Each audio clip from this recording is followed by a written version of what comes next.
Bathed in the warm glow of sunset, Amara sits by her window, a pen held loosely in her hand. An old mailbox stands sentinel at the yard's edge, weathered by time and silent witness to loss. It had been 43 days since my mom died. People said time would help, but the truth is, time just made her voice fade. Amara sits alone in her room, tear stains smudging the pages of her notebook. She folds the letter with care, sealing away unspoken words. So, I started writing her letters. Stuff I wish I could say. Stuff I wish I did. I never meant to send them. I just needed to say goodbye somehow. Amara walks towards the mailbox, anticipation evident in her step. Her heart pounds as she finds the mailbox empty of her own letter, but filled with an ominous envelope. I thought it was my old letter, maybe the wind, but then I saw it, my name, in handwriting I didn't recognize. Amara's hands tremble as she unfolds the mysterious letter, each crease whispering secrets she is about to confront. The letter's words materialize before her eyes. You're stronger than you think. I've been where you are. You were never alone, Amara. Lost in the echo of those words, Amara stares out the window, her mind grappling with the enigma of the unknown sender. In the quiet of night, Amara lies restless, a letter heavy on her chest. Eerie shadows dance across her room, mirroring the mix of confusion and curiosity in her wide eyes. The crumpled letter speaks of countless rereadings, each time deepening the mystery. Distant traffic emphasizes the silence of her room and the weight of her sleeplessness. In the bright kitchen, Amara stands, a stark contrast to the mystery swirling around her letters. Her dad sits at the table, lost in bills, his confusion amplifying Amara's unease. Amara asks, Dad, did you touch my letters? The ones I mailed? What letters, Amara? He asks, his bewilderment deepening the mystery.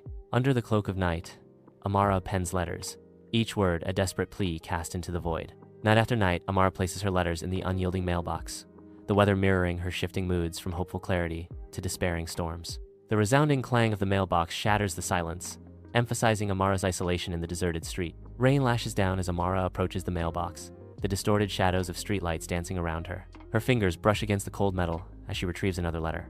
I know what it's like to scream in silence. I know what it's like to miss someone you can't get back. You're not crazy, you're grieving, but you're not alone.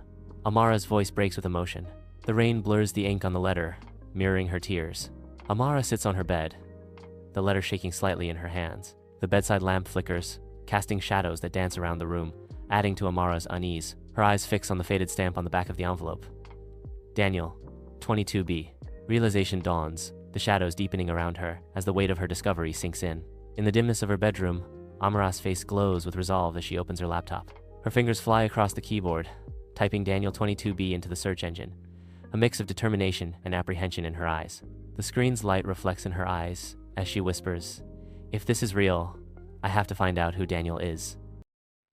Amara sits alone in her apartment, the glow of her laptop the only light in the room. Empty coffee cups surround Amara as she relentlessly searches for Daniel 22B. Daniel 22B. I didn't know who he was, but the more I searched, the more I felt like I was meant to find him.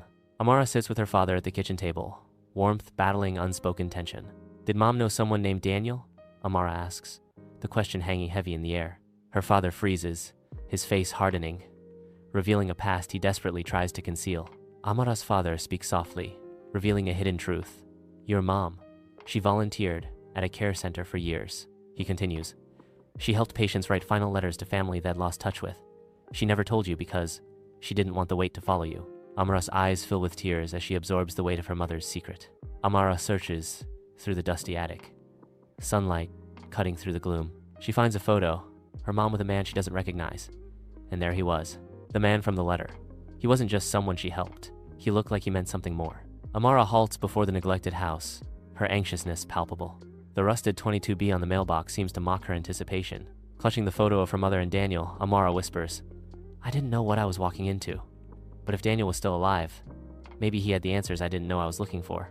With a slow, deliberate movement, Daniel pushes open the front door, his weathered hand betraying a life marked by time. Daniel stands in the doorway, his gaze meeting Amara's with gentle wisdom, yet a hint of melancholy lingers in his kind eyes. Daniel's voice, soft yet resonant, breaks the silence. You're Amara, aren't you? Amara's eyes widen with surprise and a touch of apprehension as she responds. How do you know my name? In a room filled with memories, Daniel carefully prepares tea, while Amara's anticipation fills the air. Amara sits across from Daniel, her unease palpable, amidst the quiet melancholy of the old house. In the solemn quiet of his home, Daniel tenderly opens a weathered wooden box, revealing a trove of untouched letters. His voice, thick with emotion, breaks the silence as he speaks to Amara. "Your mom, she changed my life. I was dying when I met her. Not just physically, emotionally." He shares his mother's wisdom. She used to say, "A letter is a mirror for a heart that's trying to heal." He reveals the unspoken truth. "Your mom helped me write these letters. I just never had the courage to send them." Daniel offers Amara a folded letter, words unspoken, hanging heavy in the air. Amara's eyes brim with tears as she accepts the letter, her hand trembling slightly, the weight of untold stories palpable. "This one, she wrote just for you, but never got the chance to give it to you." Amara walks alone through the field, the letter clutched in her hand. Sunlight casts shadows across her path as she debates whether to open the letter, her face a mask of longing and fear. With trembling hands, she slowly unfolds the letter, her heart pounding in her chest. Amara drops a letter into Daniel's mailbox, her smile suggesting a fresh start. Soft morning light fills Amara's room as she prepares with a quiet resolve. She gently picks up her mother's final letter, clutching a piece of love and purpose. "Grief doesn't end. It softens. It teaches you to breathe again. My mother didn't leave me empty. She left me with words, with love, with purpose." The school gym buzzes with a mix of graduation, excitement, and quiet sorrow as Amara clutches a letter, her steps measured toward the stage. It felt right to read her letter here. Not for me. For anyone else would ever lost someone and didn't know how to move forward. Amara begins, her voice trembling slightly. "This is a letter my mother wrote to me before she passed, but I believe it was meant for more than just me." Amara stands tall at the podium, her voice resonating with her mother's words. "To my brave girl, grief is just love with nowhere to go." She continues, her voice laced with emotion. "Let it move through you. Let it teach you softness and strength." Amara shares her mother's wisdom. "Let it build bridges you've never crossed before. You are not alone. You never were." In the back, Daniel stands, his own letter clutched in his hand, his heart echoing Amara's mother's message. Amidst the jubilant crowd, Amara embraces Daniel tightly, a poignant symbol of shared solace. They stroll past the mailbox, a silent witness to their budding friendship and healing. "Amara, Daniel lost a daughter.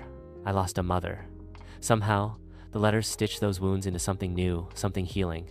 Amara approaches the mailbox, her touch gentle as she sends a letter into its depths. In a voice filled with newfound resolve, Amara declares, "This one's not for her. Not even for him. It's for me. I'm no longer writing to the past. I'm writing my future." As the sun dips below the horizon, the words, "the end," but also "the beginning" appear, a poignant reminder of closure and hope. The screen fills with the words, "In memory of every voice we still carry in our hearts."